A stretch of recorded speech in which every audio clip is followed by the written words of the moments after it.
I thought I had arrived in paradise when I bought that cabin in the mountains. It was my sanctuary, my reward after decades of hard work, of unseen sacrifices, of sleepless nights, building something I could finally call mine. That place represented everything I had ever dreamed of: peace, quiet, the sound of the wind through the pine trees, and the freedom of not having to explain anything to anyone. I had worked my whole life for it. Every dollar invested there carried the weight of my tired hands, my aching knees, and my back that was no longer the same. But it was mine. Only mine.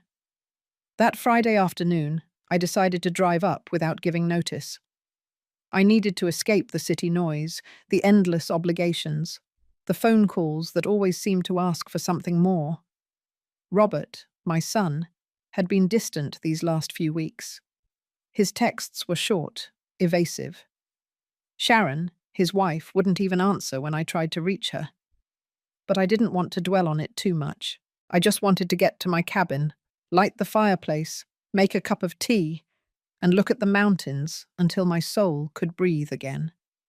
The dirt road crunched under the tires of my SUV. It had rained the previous days, and everything smelled of wet earth and fresh pine. That aroma always comforted me. It always reminded me that there were places in the world where I could still be myself, without masks, without roles to fill.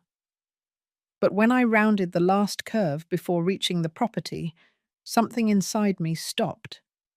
There were 3 vehicles parked in front of the entrance. One of them was Robert's car.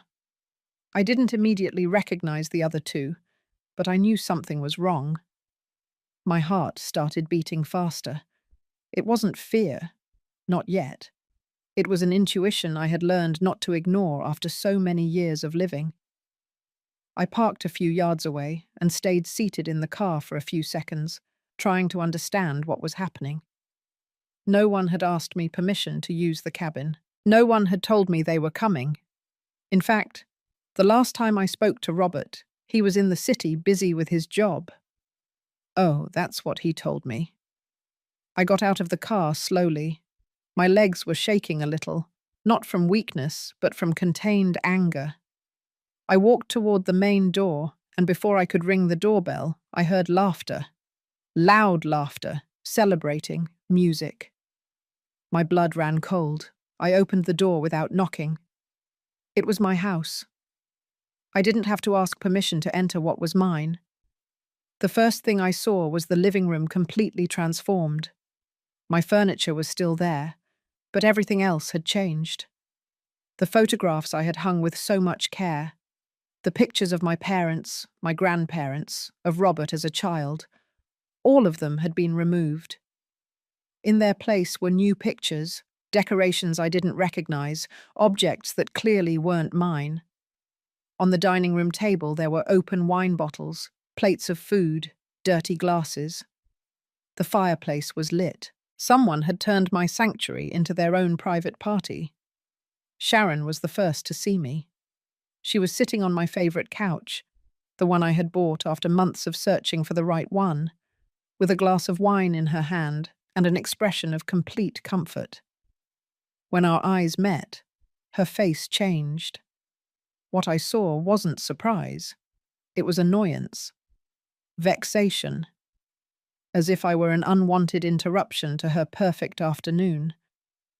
She stood up slowly, setting the glass on the table with a sharp thud that made everyone in the room turn to look at me.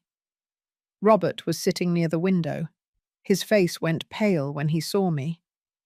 Next to him were Joe and Lucy, Sharon's parents, 2 people who were now sitting in my living room as if they owned the place. Sharon crossed her arms and walked toward me. Her gaze was pure ice, barely contained disdain. There was no greeting, no explanation, only a question loaded with venom. "What do you want here, you old trespasser?" The silence that followed was so heavy you could have cut it with a knife. No one moved. No one breathed. Everyone was looking at me, waiting for my reaction, waiting for me to break, to apologize, to back down as I probably had so many times before. But something inside me had finally shattered at that moment. It wasn't just the invasion of my property. It was the total lack of respect, the audacity to treat me as if I were the one in the wrong, as if I didn't have the right to be in the place I had bought with my own money, with my own effort. Sharon continued, her voice rising in volume, full of an unfounded confidence. "I'm going to call the police," she said. "You can't just walk into private property like this without permission. This is trespassing." I felt a strange calm take over me. It wasn't resignation. It was absolute clarity. For the first time in a long time, I knew exactly what to do. I wasn't going to scream. I wasn't going to cry. I wasn't going to beg them to explain. I was just going to stay. I was just going to watch as their little world of lies began to crumble. I smiled. It was a small, controlled smile, but Sharon saw it, and something in her expression changed. She had expected screams, tears, perhaps an embarrassed retreat. But not this calm. "Go ahead," I said in a firm, clear voice. "Call the police if you have the nerve." I walked slowly toward the couch opposite hers and sat down. I clasped my hands in my lap and looked at all of them, one by one. Robert avoided my gaze. Joe and Lucy exchanged nervous glances. Sharon was still standing, phone already in her hand, but her finger had stopped over the screen. Something in my attitude had thrown her off. I sat there, in my own house, surrounded by people who had invaded my space, who had lied, who had acted as if I didn't exist. But I no longer felt fear. I no longer felt doubt. I only felt a cold, absolute determination. I was going to reclaim what was mine. I was going to watch as each of them faced the consequences of their actions. And I was going to do it without raising my voice, without losing my composure. Because true strength doesn't shout. True strength waits. And I had waited long enough. Sharon was still standing in front of me, phone in hand, but her fingers weren't moving. I could see the confusion in her eyes, the thinly veiled anger of someone who expected a different reaction. She had bet that I would run out, ashamed, apologizing for interrupting their little celebration. But I didn't move. I stayed seated, staring at her, waiting for her to do exactly what she had threatened to do. "You're not going to call?" I asked in a quiet, almost kind voice. "I told you to go ahead. I'm waiting." Robert stood up abruptly. His face was pale, almost grey. I knew that expression. It was the same one he had as a child, when he knew he had done something very wrong. He walked toward Sharon and put a hand on her shoulder, as if trying to stop her, but she roughly shook him off. "I don't need your permission, Robert," she said without taking her eyes off me. "Someone has to set some boundaries here."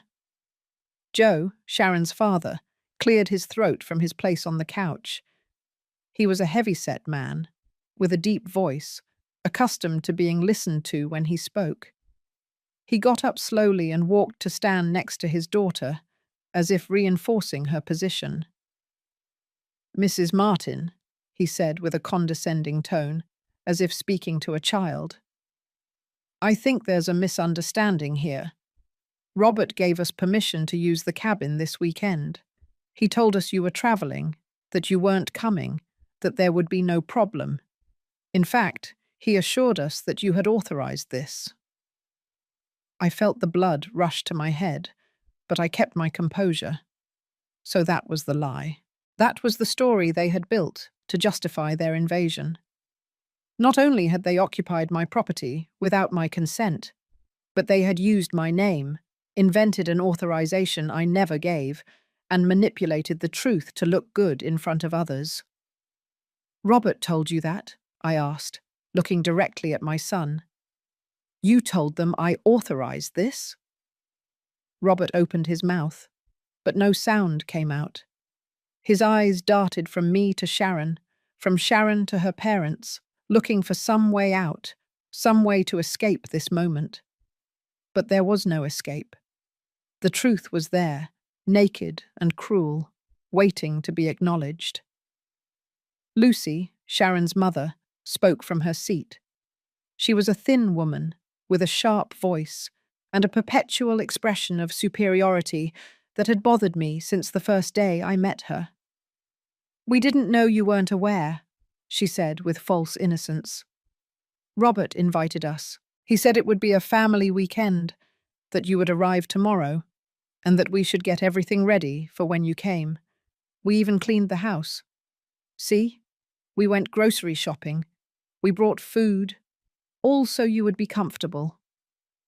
The lie was so elaborate, so carefully constructed, that it almost seemed credible. Almost. But I knew every corner of this house. I knew exactly how I had left it the last time I was here. And what I saw now was not a house prepared for my arrival. It was an occupied house, transformed, stripped of my presence to make room for theirs. "So Robert lied to you," I said simply, letting the words drop like stones into still water. "Because I never gave any authorization. I never said I was traveling. I never knew you would be here." The silence fell over the room again. But this time it was different. This time there was discomfort, nervousness. Joe and Lucy exchanged glances. Sharon squeezed the phone tighter. Robert still couldn't look me in the eye. "That's not true," Sharon finally said, her voice rising in pitch again.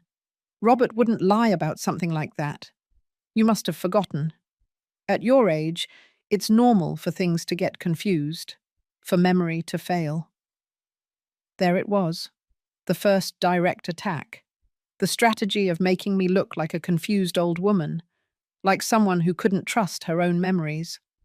It was a tactic I had seen before, one I had experienced in small doses over the years. But now I saw it in its rawest, most ruthless form. I stood up slowly, not because I was going to leave, but because I wanted everyone to see me clearly when I said the next thing.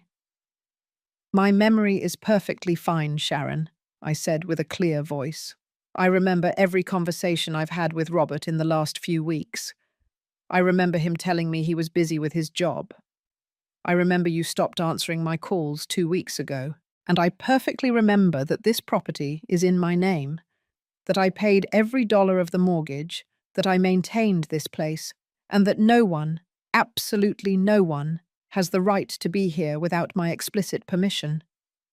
I walked slowly toward the wall where my family photographs used to be. The empty frames were still there, but the pictures had been stored or discarded. I ran my hand over one of the frames and turned back to them. "Where are my photographs?" I asked. "Where are the pictures of my parents, my grandparents, of my son when he was little?" No one answered. Sharon looked away. Lucy sat down again, uncomfortable. Joe cleared his throat but didn't say anything. "We stored them," Robert finally said, his voice barely a whisper. "We thought you wanted to refresh the decor. They're in the upstairs closet." "You thought I wanted to refresh the decor?" I repeated, letting the question hang in the air. "Or did you decide that my presence here wasn't necessary?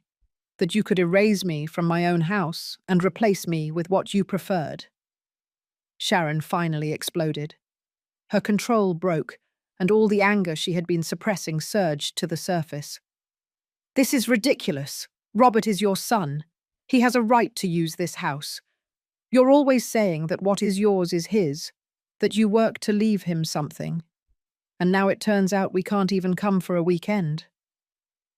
"You have the right if I give permission," I replied coldly. "You have the right if you ask me. You have the right if you respect the basic rules of coexistence. But sneaking in, lying about my authorization, removing my belongings, and then treating me like a trespasser when I show up on my own property, that is not a right. That is invasion." Sharon took a step toward me, her face red with fury.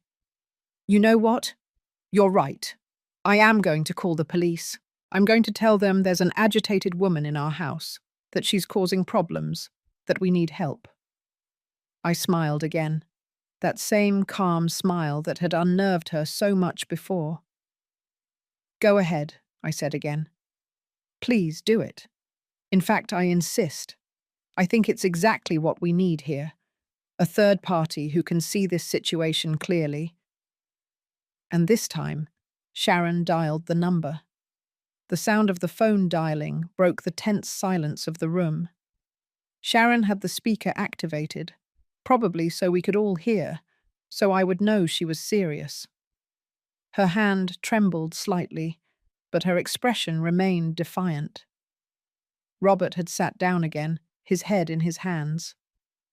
Joe and Lucy remained silent, watching the scene as if they were spectators in a theatre. A female voice answered on the other end of the line. Local police, what is your emergency? Sharon took a deep breath before speaking, composing her voice to sound scared, vulnerable. Yes, hello. I need help. There is a woman in our house causing a disturbance. She entered without permission and is threatening us. We are at the mountain cabin, mile marker 18 of the main road. I felt my blood boil, but I stayed calm. Every word that came out of her mouth was a calculated lie. Our house. Entered without permission. Threatening us. All designed to make me look like the aggressor, the troublemaker. Does the person represent an immediate danger? The operator asked. Sharon looked at me with barely contained hatred. I don't know. She is very agitated. She is in her 60s, but she is acting irrationally. We are scared. A unit is on the way. Stay in a safe place and do not confront the person. You can leave the house. Yes, we can try, Sharon replied, cutting the call with exaggerated drama. She turned to the others with a triumphant expression. You heard them. The police are coming. You better leave before they arrive, and this gets worse for you. I sat back down on the couch. I crossed my legs and placed my hands in my lap. I wasn't going to move. I wasn't going to give them the satisfaction of seeing me run away. I'm not going anywhere, I said calmly. In fact, I'm eager to speak with the authorities. I think they will find what I have to show them very interesting. The confidence on Sharon's face wavered for a second. Just a second. But I saw it. Robert lifted his head and looked at me with an expression I couldn't decipher. Was it fear? Guilt? Regret? The next 20 minutes were the longest of my life. No one spoke. Joe and Lucy whispered to each other occasionally. Sharon paced back and forth across the room, occasionally looking out the window. Robert remained motionless, like a pillar of salt, and I stayed seated, waiting, with a calm that surprised even myself. Finally, we heard the sound of an approaching engine. A patrol car from the local police parked in front of the house. 2 officers got out of the vehicle, an older man of robust build and a young woman carrying a notebook. Sharon ran to the door before they could knock. She flung it open with an exaggerated expression of relief. Thank you for coming so fast. She's inside. She came in without permission and won't leave. The officers entered cautiously, assessing the situation with trained eyes. The older officer looked at me and then at Sharon. Who is the owner of this property? He asked in a neutral voice. Sharon opened her mouth to answer, but I spoke first. I am, I said, standing up. My name is Alice Martin. This is my property. That's not true, Sharon interrupted immediately. She's my husband's mother. We have permission to be here. She's the one who came in without warning and is causing trouble. The officer looked at me with an expression I had seen many times before. It was the look of someone who had already decided to believe the version of the younger, more convincing person. It was the look that assumed the older woman was confused, that there were probably family misunderstandings, that this was an unimportant domestic issue. Ma'am, he said condescendingly, do you have any documents to prove this property is yours? I smiled. It was the moment I had been waiting for. Yes, officer. I have all the necessary documents. I walked to my purse, which I had left by the door when I entered. I opened it calmly and took out a folder I always carried with me. Inside were the property deeds, the latest property tax payment, the utility bills in my name, and a letter from the bank confirming that the mortgage was completely paid off. I handed the documents to the officer. He reviewed them carefully, flipping through each page, verifying dates and names. His expression began to change. The young female officer came closer to look as well, and they exchanged a significant glance. Everything is in your name, the officer finally confirmed, looking at Sharon with a completely different expression. Mrs. Alice Martin is the sole registered owner of this property. Colour drained from Sharon's face. Joe stood up abruptly. Lucy let out a small gasp. Robert closed his eyes as if he wanted to disappear. But Robert is her son, Sharon stammered. He told us we could be here, that she had given permission. The young officer spoke this time, her voice firm but professional.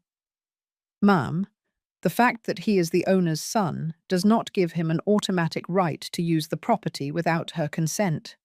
And Mrs. Martin says she never gave that permission. I never gave it, I said in a clear, strong voice.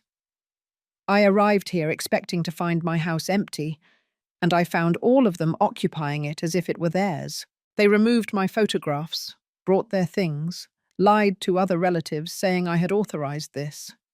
And when I showed up, they called me a trespasser and threatened to call the police. Well, here are the police, and here are the documents that prove I'm the one with the right to be here.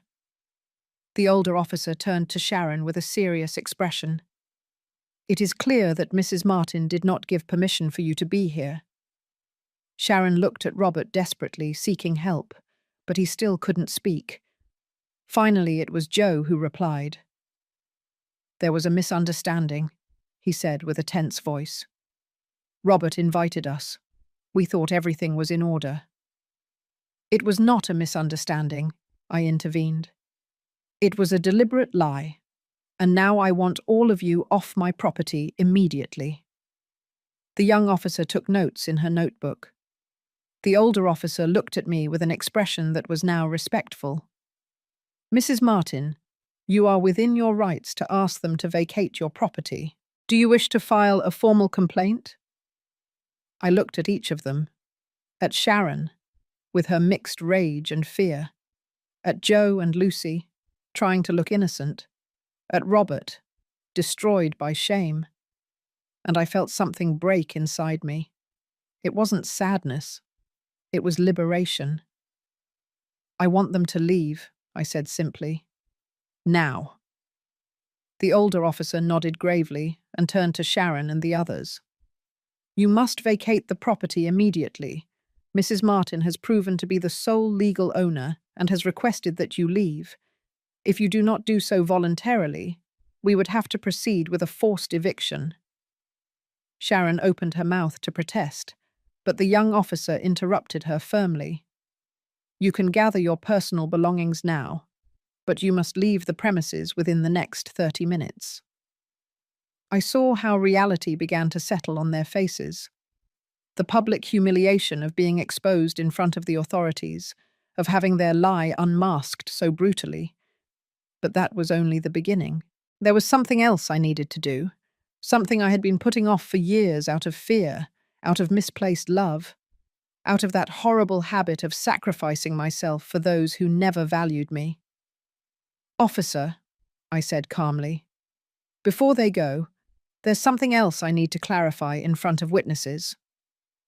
Everyone looked at me. Robert lifted his head, his eyes full of a silent plea. He knew what was coming. After all these years, he knew. I went back to my purse and pulled out another folder. This one was thicker, heavier. It contained years of documents, receipts, bank transfers, contracts. I opened it on the dining room table, clearing the glasses and plates that were still there. "Robert," I said, looking directly at him, "how much money have I given you in the last 5 years?" He turned even paler, if that was possible.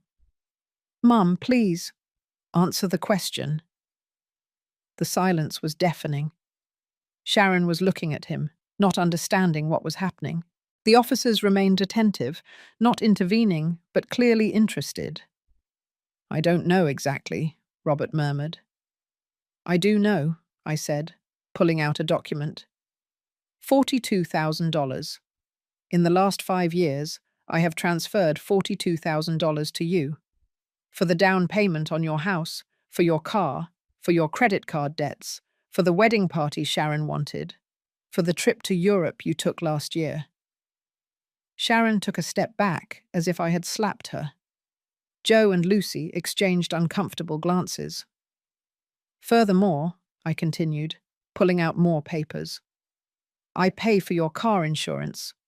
That is $300 monthly. I also pay Sharon's gym membership, $150 a month. And for the past 2 years, I have been covering the 20% of your mortgage because you couldn't handle the full payments. That's another $800 monthly."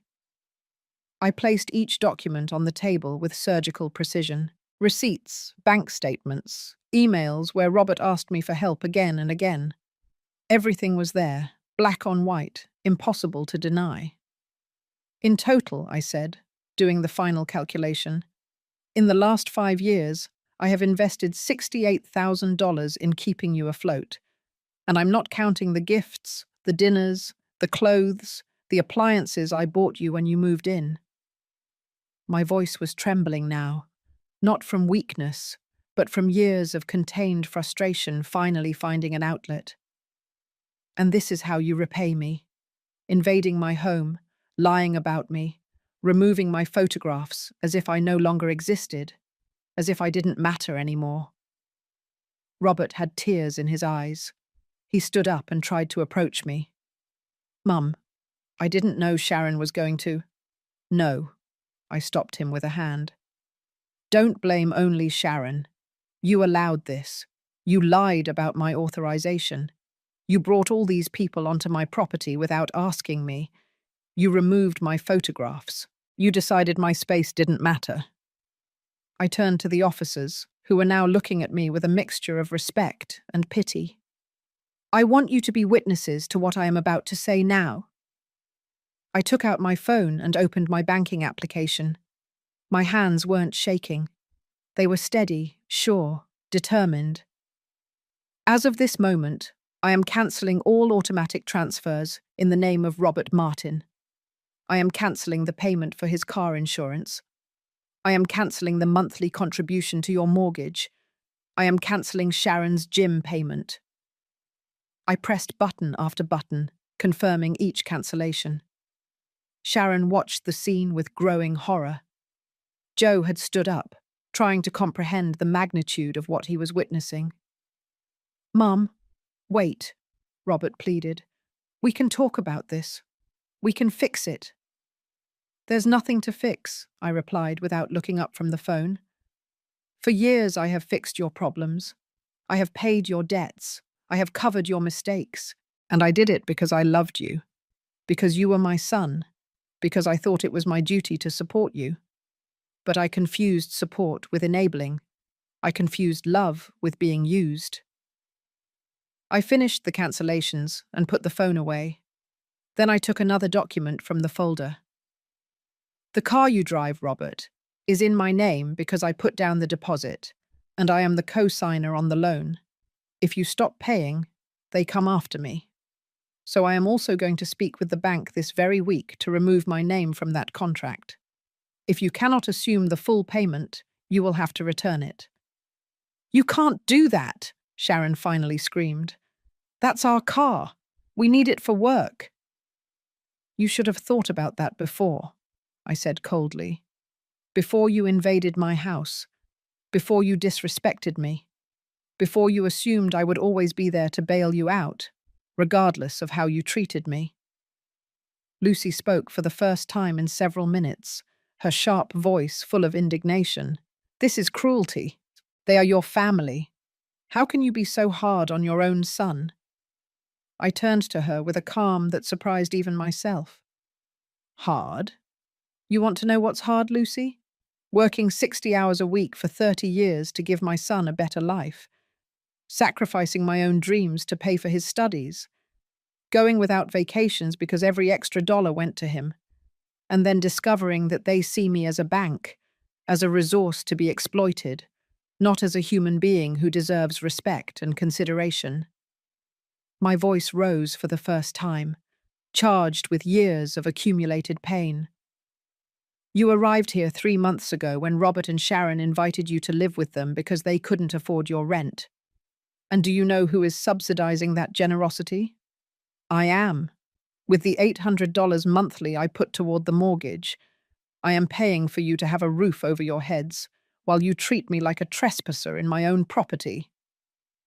Joe opened his mouth, but no sound came out. The truth was too obvious, too brutal to deny. I took the last document from the folder. It was the contract for the house where Robert and Sharon lived. This is the copy of the mortgage agreement. Tomorrow morning I am going to contact the bank and request to remove my monthly contribution. You will have to cover the full payment yourselves.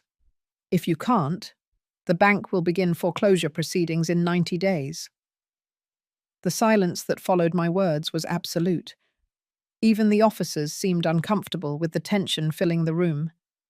Sharon had her hands over her mouth, her eyes wide, as the magnitude of what had just happened began to sink in. Joe and Lucy were pale, motionless as statues. And Robert simply wept in silence, tears running down his cheeks, making no effort to stop them. I put all the documents back into the folder, with slow, deliberate movement. Each paper I folded was a chapter closed, a tie cut, a chain broken. You have 30 minutes to collect your things and leave, I said, looking at the older officer. That is correct, he nodded, consulting his watch. That's right, Mrs. Martin. We will wait outside to ensure the eviction is carried out without incident. The two officers stepped out onto the porch, leaving us a moment of privacy that I hadn't asked for, but which they probably deemed necessary. It was the last chance for the family to say what they had to say, to try one last emotional plea. Robert was the first to move. He approached me with slow, hesitant steps, like a child who knows he has made a terrible mistake and doesn't know how to fix it. Mom, his voice broke. Mom, I'm sorry. I am so sorry. I didn't want things to come to this. I thought you wouldn't mind us coming up for a few days.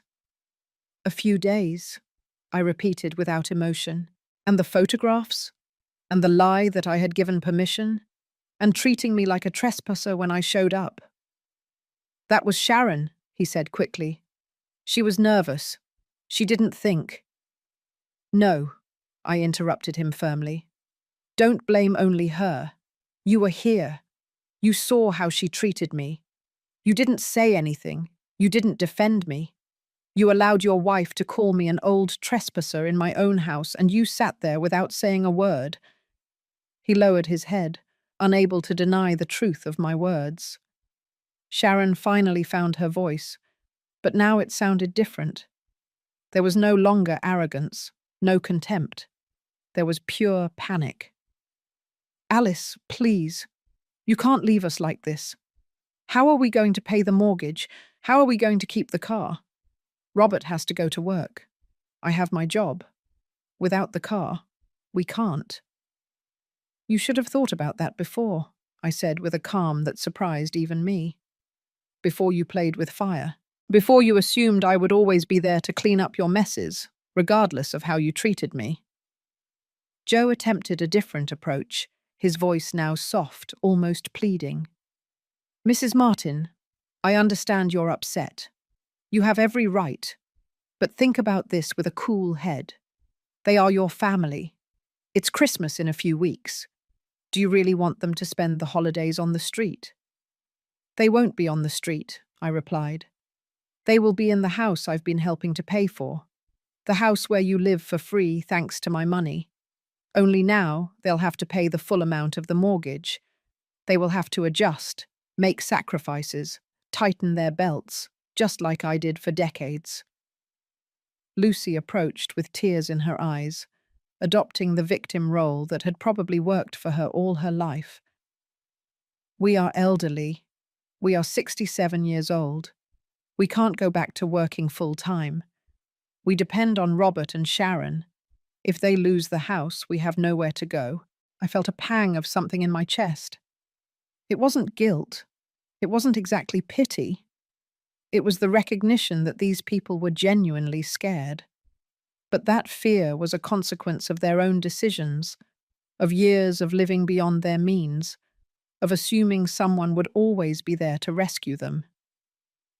Lucy, I said, looking directly at her. I'm also elderly. I am 61 years old, and no one rescues me. No one pays my bills. No one supports me when I'm tired. Everything I have, I built alone, with my own hands, with my own effort. And you came here, to my sanctuary, and turned it into your own without asking me, without respecting me, without even considering that I also deserve peace. I walked to the window and looked outside, where the two officers waited next to their patrol car. The sun was beginning to set behind the mountains. Soon it would be night. Soon they would be on the road, driving back to the city in the cold evening. You have 20 minutes, I said without turning around. Start packing.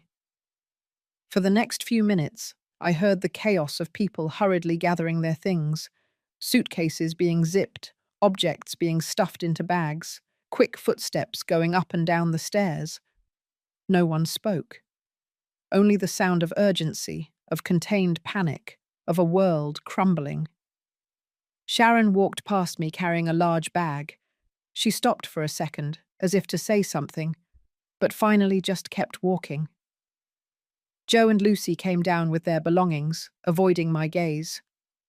Robert was the last to come down. He carried 2 suitcases, and his face was swollen from crying. He stopped in front of me. He opened his mouth. He closed it. He opened it again. Mum, is there any way to fix this? Any way you can forgive us? I looked at him for a long moment. I saw the child he had been, the son I had loved more than my own life, but I also saw the man he had become. A man who had learned to take without giving. A man who had confused my love with weakness. Robert, I said softly, forgiveness doesn't come with an attached check. If I can ever forgive you, it will be because you have learned to be responsible for your own life, because you have understood that loving someone doesn't mean using them, because you have grown, but without my help. Without my help, I interrupted him. You will learn what I had to learn alone, that life is hard, that nobody owes you anything, that respect is earned and dignity is protected. You will learn, or you won't learn, but it is no longer my responsibility to teach you. The older officer appeared at the door. Mrs. Martin, are they ready to go? Is there anything else you need? No, officer. Thank you for your help.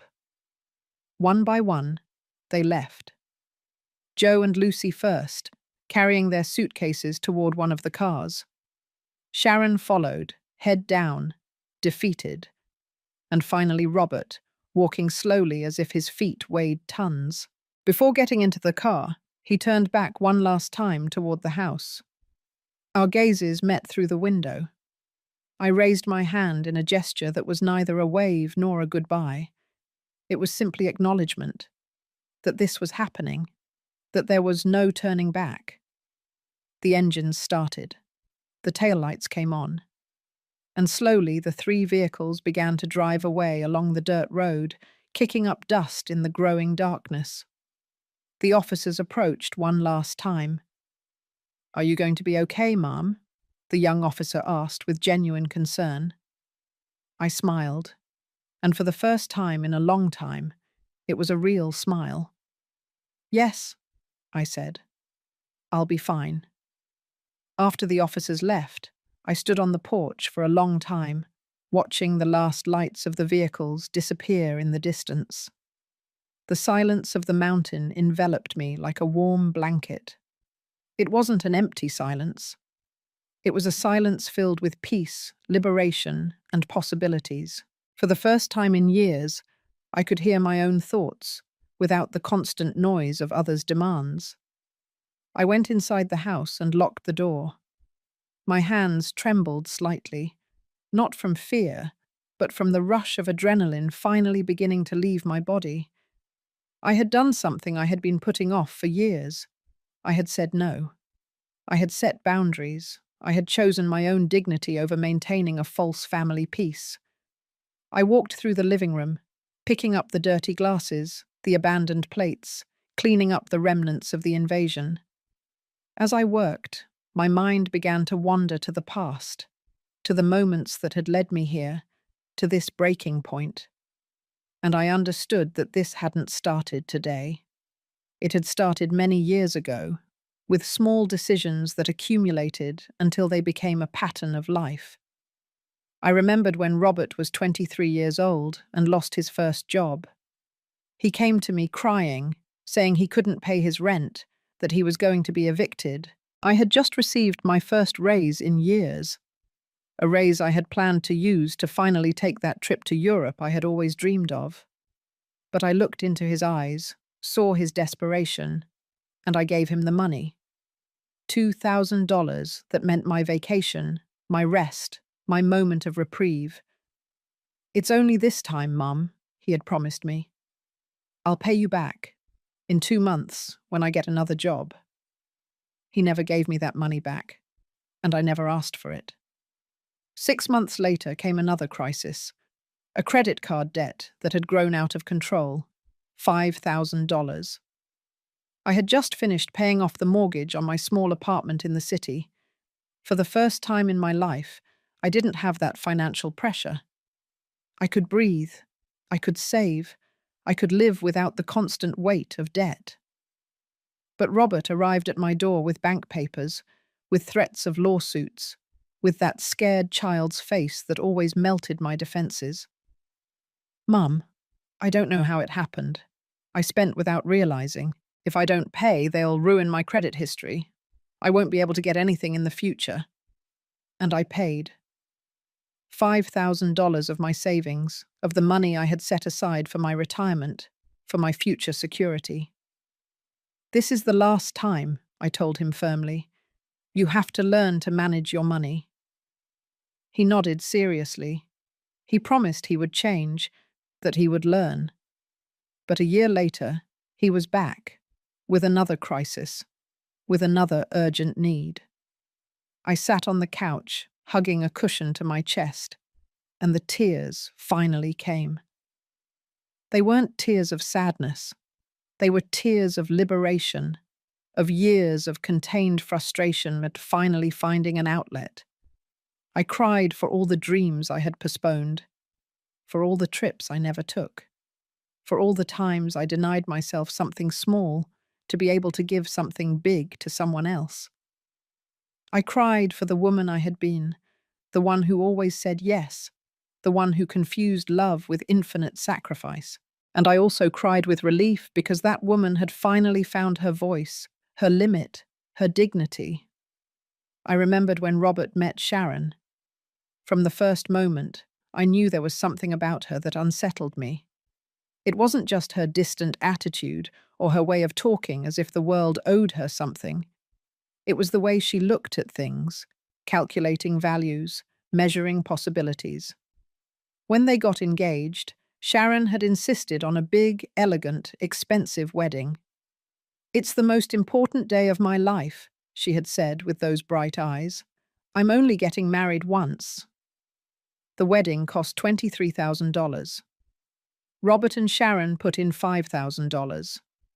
Sharon's father put in $3,000, and I, who had promised to contribute $5,000 to help, ended up paying $15,000 because unexpected expenses came up and we couldn't cancel the contracts. $15,000 that represented 2 years of careful saving. $15,000 that I had planned to use to buy this cabin in the mountains. I had to wait 3 more years, working overtime, denying myself basic pleasures, to finally be able to make the down payment on this property. And here they were, years later, occupying this place that I had bought with so much sacrifice, treating it as if it meant nothing, as if it was simply another resource available for their use. I got up and went upstairs to the master bedroom. I opened the closet where Robert had said they stored my photographs. There they were, carelessly piled up in cardboard boxes. I took them out one by one and placed them on the bed. My mother smiling in her garden. My father in his work uniform. My grandparents on their 50th wedding anniversary. And Robert, my little Robert, at 5 years old, riding his first bicycle. I held that photograph in my hands and looked at it for a long time. He was such a happy child then, so innocent.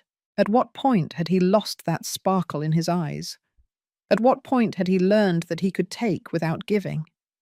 And how much of that was my fault, for having taught him that I would always be there to rescue him? The question hurt more than I expected. Because part of this, a part I didn't want to admit, was my responsibility. I had raised a son who didn't know how to face consequences, who didn't know the real value of money because he had never had to fight for it, who assumed that love meant the infinite availability of resources. But I also understood, sitting there in that quiet room, that it wasn't too late to teach him the most important lesson. Not with words, not with sermons, but with actions. By letting him fall, by allowing him to face reality, by withdrawing the safety net I had so carefully woven all these years. I went downstairs with the photographs and began to hang them back in their original places. Each frame I hung was an act of recovery, of my space, of my history, of my identity that I had allowed to be erased so easily. When I finished, the living room looked as it should look, like my living room, with my memories, with my history imprinted on those walls. It was no longer a generic space that anyone could occupy and transform. It was my home. I lit the fireplace and made myself a cup of tea. I sat down in front of the fire and let the warmth penetrate my tired bones. It had been an exhausting, emotional, devastating day in many ways, but it had also been liberating. I took out my phone and checked the confirmations of all the cancellations I had made. Robert's car insurance, cancelled. The monthly contribution to his mortgage, cancelled. Sharon's gym payment, cancelled. Each notification was a reminder that I had done it, that I had taken the step, that there was no turning back. My phone vibrated with a message. It was from Robert. "Mum, we made it home. Please reconsider. We can't do this without your help. I beg you." I looked at the message for a long time. My fingers moved over the keyboard, writing and deleting responses over and over. Finally, I wrote something simple. "Robert, I love you. But love doesn't mean allowing you to disrespect me. Learn to live within your means. Learn to value what you have. Learn to be responsible. When you do that, we can talk." I sent the message, and then, with a determined movement, I blocked his number. The first 3 days at the cabin were of absolute silence. I received no calls. I had no messages. There were no attempts at contact. It was as if I had cut a cord that connected me to a world of constant demands, and now I simply floated in space, free but also strangely alone. I spent the mornings walking in the woods around the property, watching the light filter through the pine trees listening to the birds sing as if celebrating my presence. In the afternoons, I read books I had bought years ago and never had time to open. I cooked simple food just for myself, without having to worry about anyone else's tastes. I slept deeply, without sudden awakenings, without that nocturnal anxiety that had been my companion for so long. It was peace, it was freedom. But there were also moments when doubt crept through the cracks in my determination. On the fourth day, I decided to return to the city. I had things to resolve, promises to keep. I couldn't hide in the mountains forever, as tempting as it was. As I drove back, I mentally rehearsed the conversations I would have to have with the bank, with the insurance company, with the lawyers, if necessary. I arrived at my apartment in the city at noon. The answering machine was blinking with 15 new messages. I listened to them all while making coffee. 3 were from Sharon, each one more desperate than the last. 4 were from unknown numbers that were probably Joe and Lucy trying to communicate from other phones. 5 were from family friends, clearly contacted by Robert to intercede. And 3 were from the bank. I started with the bank. I called the number they had left, and a representative answered. "Vicente, Mrs. Martin," he said. "We're calling because we noticed you cancelled your monthly automatic transfer. We wanted to confirm if this was intentional or if there was an error in the system." "It was completely intentional," I replied firmly. "I want to remove my monthly contribution to my son's mortgage, and I also need to talk about removing my name as co-signer on his car loan." There was a pause on the other end of the line. I could hear rapid typing. "I understand. Regarding the car, your son would have to refinance the loan without you as a co-signer, which would require him to qualify on his own. Do you want us to send the necessary documentation?" "Yes, please. And regarding the mortgage, without your monthly contribution, the payment would increase by $800. Is your son aware of this change?" "He is aware," I said, although I didn't know if he had really processed the magnitude of what it meant. "He will have to find a way to cover the full amount." "Very well, we will process the changes. Just to inform you, if there were 3 consecutive missed payments, the bank would initiate foreclosure proceedings." "I understand. Thank you for the information." I hung up and stared at the phone. 3 months. Robert had 3 months to find $800 extra each month. It was possible, if they reduced expenses, if Sharon worked more hours, if they stopped living beyond their means. But it would require sacrifice, discipline, maturity. The phone rang almost immediately. It was a number I didn't recognize, but I decided to answer. "Alice?" It was Lucy's voice, trembling, pleading. "Please, don't hang up. I need to talk to you." I took a deep breath. "What do you want, Lucy?" "I came to the bank this morning with Robert. They told us you cancelled everything. The car insurance, your part of the mortgage." "Alice, we can't afford all that. Robert earns $1,800 a month. The full mortgage is $1,400. The car insurance is $300. The bills for electricity, water, and internet are another $250. How are we going to live on $150 a month?" I did the math quickly in my head. The numbers didn't add up. "Lucy, if Robert earns $1,800 and the full mortgage is $1,400, that leaves $400, not $150. "But the car insurance that you were paying," I interrupted her. "If you can't pay for it, then you can't have the car. It's that simple. Sell the car, buy something cheaper that you can maintain, use public transport, look for alternatives. But it's no longer my problem." "Sharon also works," Lucy continued quickly. "She earns $900 a month. That gives us $2,700 in total." "Then you have enough," I said, calculating. $1,400 for the mortgage, $300 for insurance if you decide to keep the car, $250 for utilities. That's $1,950. That leaves you $750 for food, gas, and other expenses. It's tight, but it's possible. But we also live there, Lucy said, her voice going up an octave. Joe and I need to eat. We need our medications. Joe has to go to the doctor every month. That costs $120 because we don't have insurance. And there was the real reason the numbers weren't working. It wasn't just Robert and Sharon. It was 4 adults living on the income of 2, and one of them had significant medical expenses. Lucy, how old are you and Joe? 67, and neither of us works. Joe had a heart attack 2 years ago. He can't work, and I take care of him. I felt a twinge of something akin to compassion, but I kept it at bay. This wasn't cruelty on my part. It was reality.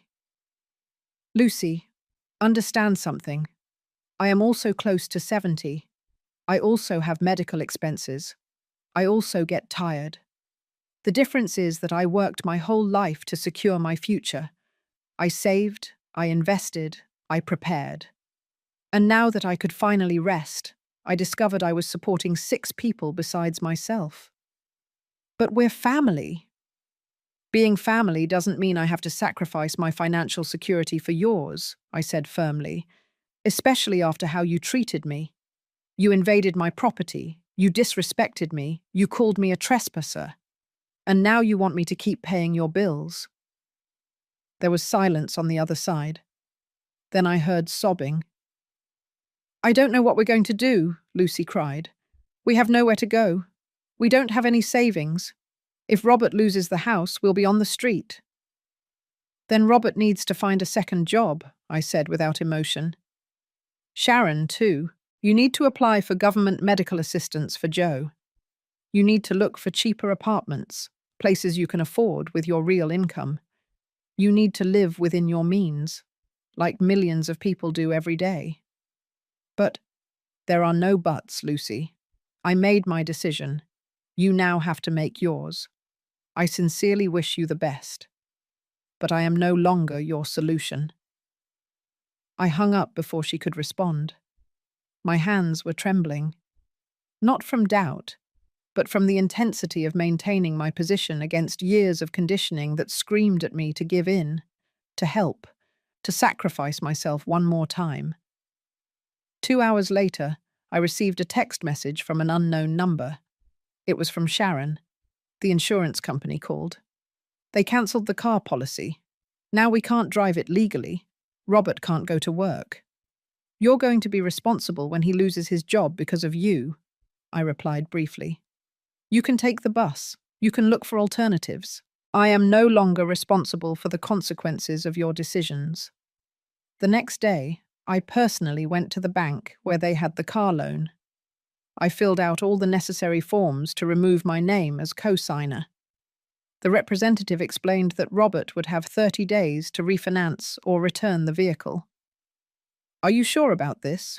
The employee, a young man in his 30s, asked me. It's a process that cannot be easily reversed. I am completely sure. I left the bank feeling lighter than I had in years. Every document signed was a weight off my shoulders. 2 weeks passed. 2 weeks in which I remained firm in my silence, in my decision, in my newly established boundaries.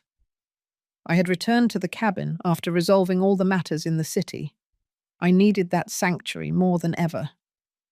The mornings were cold now, with that late October temperature that announced the arrival of winter. I woke up early, made a coffee, and sat on the porch wrapped in a blanket, watching the sun paint the mountains in golden and pink hues.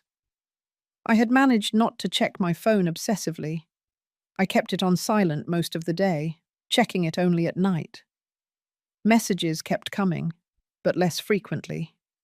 3 from Robert, automatically blocked. 2 from unknown numbers that I deleted without reading. 1 from a distant cousin asking if it was true that I had thrown Robert out on the street, clearly fueled by distorted versions of the facts. But that Friday afternoon, when I checked the phone before making dinner, there were 15 missed calls, all from the same unknown number, and 3 voicemails. Something in my stomach tightened. 15 calls in one day was not normal, not even in the middle of a family crisis. I took a deep breath and listened to the first message. It was Robert. His voice sounded broken, barely recognizable amidst the sobs. "Mom, please, please answer. I need to talk to you. Everything is falling apart. Everything. Please." The second message was 2 hours later. This time his voice sounded different. Not desperate, but defeated. "Mum, I lost my job. I was fired today. I was late 3 times this week because the bus doesn't arrive on time, and my boss said he couldn't tolerate it anymore. Without the car, I can't be punctual. And now I have no way to pay for anything. Nothing." The third message was from only 30 minutes ago, and it wasn't Robert speaking. "Mrs. Martin, this is Joe." His voice sounded tired, old. "I need you to know what is happening here. Robert and Sharon have been fighting non-stop for 3 days. She blames him for losing his job. She blames him for the gym expenses and going out with friends. They both blame us for living here. Last night, Sharon yelled at him that she didn't sign up to support his elderly in-laws. Robert replied that her parents don't contribute anything either. "We are destroying ourselves." He paused, and I heard his labored breathing. "My wife hasn't stopped crying in 2 days. I can't sleep because of the chest pain. The shouting doesn't stop. The bank called yesterday, saying the first mortgage payment is overdue. Sharon is looking for cheap apartments for Joe and me to move into, but with my condition, no one wants to rent to us. And now Robert is talking about declaring bankruptcy." I closed my eyes and let the phone fall onto my lap. The image Joe painted was one of total collapse, of a system that had worked precariously thanks to my financial support, and that now, without that support, was falling apart in the most destructive way possible. Part of me, the part that had been a mother for 61 years, wanted to grab the phone and call. I wanted to say that everything would be okay, that we would find a solution, that I would fix this as I had always fixed everything. That part hurt me physically, as if claws were digging into my chest. But there was another part, newer but also stronger, that knew this was exactly what had to happen. That this pain, this chaos, was the price of years of irresponsibility. And that if I intervened now, if I rescued the situation one more time, I would only be postponing this inevitable moment. I would only be guaranteeing that in 5 years, or 10, we would be in exactly the same place. The phone vibrated in my hand. Another text message. "Mum, it's me. I know you blocked my number, but Sharon let me use hers. Please, just listen to me. I'm not asking you for money. I just need advice. I don't know what to do. The bank gave me 15 days to pay or start foreclosure. I don't have a job. Sharon is looking for a second job, but it takes time. Her parents have nowhere to go, and she told me this morning that if I don't resolve this, she is going to divorce me." I read the message 3 times. "I'm not asking you for money. I just need advice." It was the closest to taking responsibility that I had seen from Robert in years. But was it real? Or was it just another manipulation? Another way to open the door to eventually ask for exactly what he said he wasn't asking for? I didn't answer. I put the phone away and went for a walk in the woods while there was still light. I needed to clear my mind. I needed fresh air in my lungs. I needed to remember why I had made this decision. When I returned, it had gotten completely dark. I lit the fireplace and made myself a simple dinner. As I ate, the phone rang again. This time I answered without thinking. "Hello?" "Alice. Thank goodness." It was Sharon. Her voice sounded completely different from the last time I had heard it. There was no arrogance, no contempt. There was only exhaustion and defeat. I know I don't have the right to call you. I know I treated you horribly. But I need you to know something. I waited without saying anything. You were right, Sharon continued, her voice breaking. You were right about everything. We were living beyond our means. We spent without thinking because we knew you would always be there to rescue us. We used you. We disrespected you. And now we are paying the price. I remained silent. My parents are moving out in 3 days.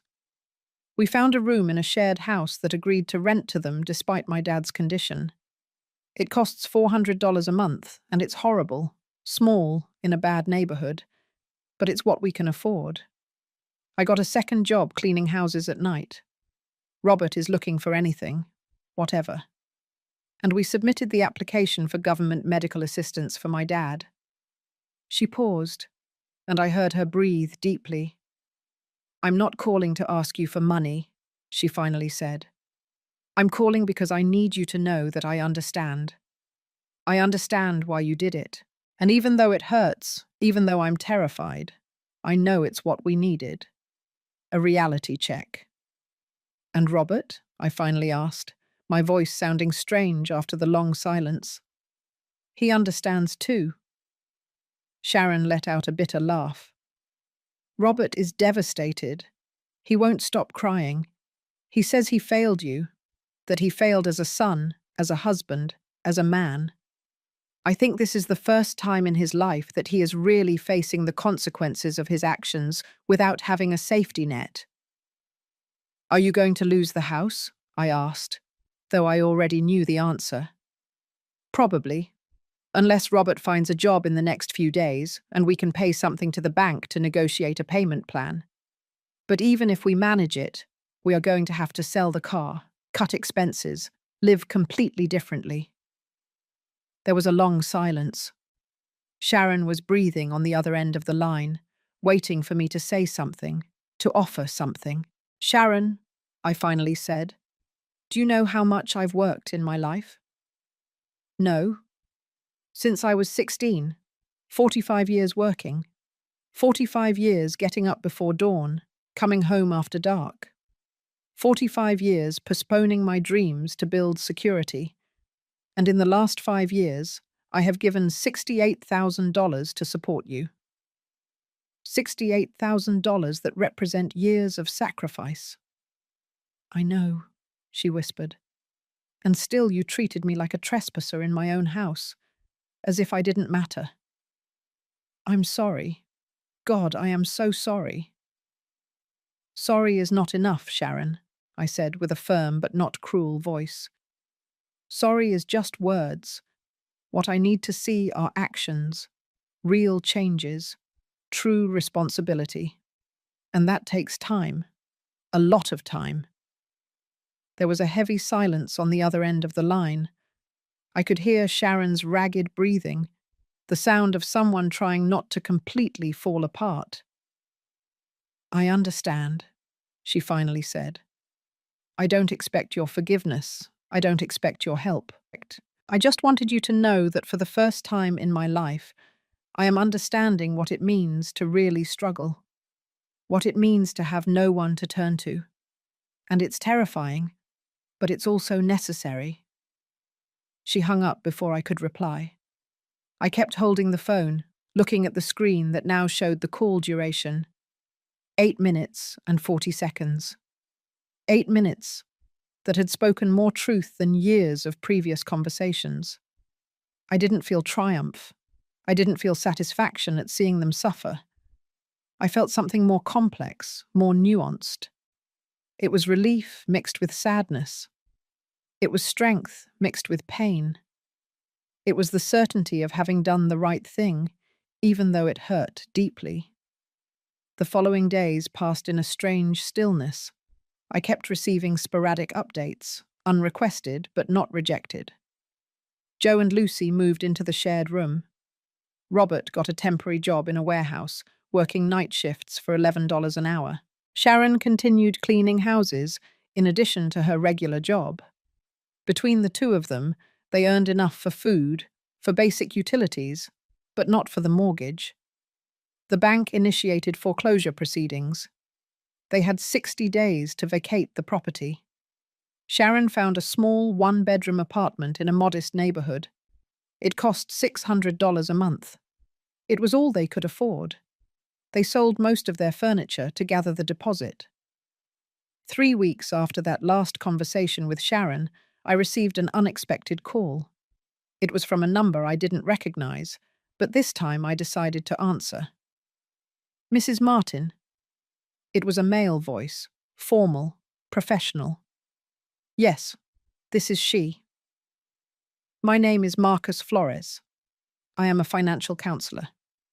Your son Robert came to see me this week, seeking help organizing his finances. During our session, he mentioned what had happened between you. He asked permission to give you my number in case you wanted to speak with someone neutral about the situation." I was surprised. Robert had sought professional help. That was something he had never done before.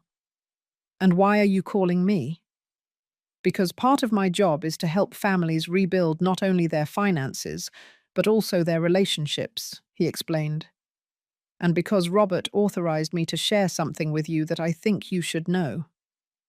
I waited in silence. "Your son cried throughout the first session, not because he had lost his house or his car. He cried because he understood, really understood for the first time, how much he had abused your generosity. He showed me the records of everything you had given him over the years, and he told me he had no idea it had been so much, that he had never added it up, that he had never seen the whole picture." I felt a knot form in my throat. "We are working on a plan for him and Sharon to live within their real income. It's tight, very tight, but it's possible. And for the first time, he is committed to making it work without external help." "Are you asking me to help him?" I asked directly. "No," Marcus replied firmly. "In fact, I told Robert that the worst thing that could happen now would be for you to intervene and rescue the situation.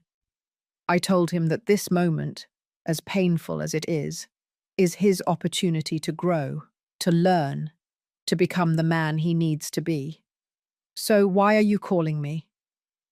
"Because I also work with parents who have had to make difficult decisions like yours, and I know that even though it's the right thing to do, it doesn't stop hurting. I wanted you to know that your son is taking this seriously, that he is changing, and that someday, when the time is right, he will probably want to talk to you, not to ask for help, but to thank you for forcing him to wake up." We hung up after a few more minutes of conversation. I sat in front of the fireplace for a long time, processing what I had just heard. There was a part of me that wanted to believe Robert was truly changing, but there was another part, more cautious, that knew that true change takes time, that words are easy and actions are difficult. 2 more months passed. December arrived with its biting cold and short days. I stayed at the cabin practically the entire time, enjoying the solitude I had craved for so long. I read, I walked, I cooked, I slept. I lived without the constant weight of others' demands. And I discovered something surprising. I was happy, genuinely happy in a way I couldn't remember being in years. On Christmas Eve, as I prepared a simple dinner just for myself, the phone rang. It was an unknown number, but something made me answer. "Mom." It was Robert. His voice sounded different, more mature, calmer. "Robert," I said neutrally, "I know you don't want to talk to me, and I completely understand, but it's Christmas, and I needed to call you, not to ask you for anything, just to tell you something." I waited. "Thank you," he said simply. "Thank you for doing what none of us had the courage to do. Thank you for forcing me to grow. Thank you for loving me enough to let me fall. I felt tears start to roll down my cheeks. Sharon and I are in the new apartment. It's small, but it's ours. Paid for with our money. I'm working 2 jobs now. She is too. We are tired all the time, but we are okay. And for the first time, I understand what you lived through all those years. The sacrifice, the effort, everything. I'm glad to hear that, I said with a trembling voice. I'm not calling to ask you to come back into my life, he continued. Not yet. I know I need to show you that the change is real, that it's not temporary. But I wanted you to know that I am trying, really. That's all I ever wanted, I said softly. For you to learn to rely on yourself, for you to become a responsible man. I know, Mum, and I'm going to achieve it, even if it takes years. After hanging up, I stared at the fire for a long time. I didn't know if Robert would really change. I didn't know if we could ever rebuild our relationship. But for the first time in a long time, I had hope. A cautious, protected hope, but hope nonetheless. 2 days later, I received a final message. It was from Sharon. Merry Christmas, Alice. Robert doesn't know I'm writing this to you. I just wanted to say that you were right about everything, and that if you can ever forgive us, we will be here, working hard to deserve that forgiveness. But if you can't, we understand that too. We wish you peace and happiness. You deserve it more than anyone. I read the message several times. Then I put it away without responding. Not because I was being cruel, but because I had nothing to say yet.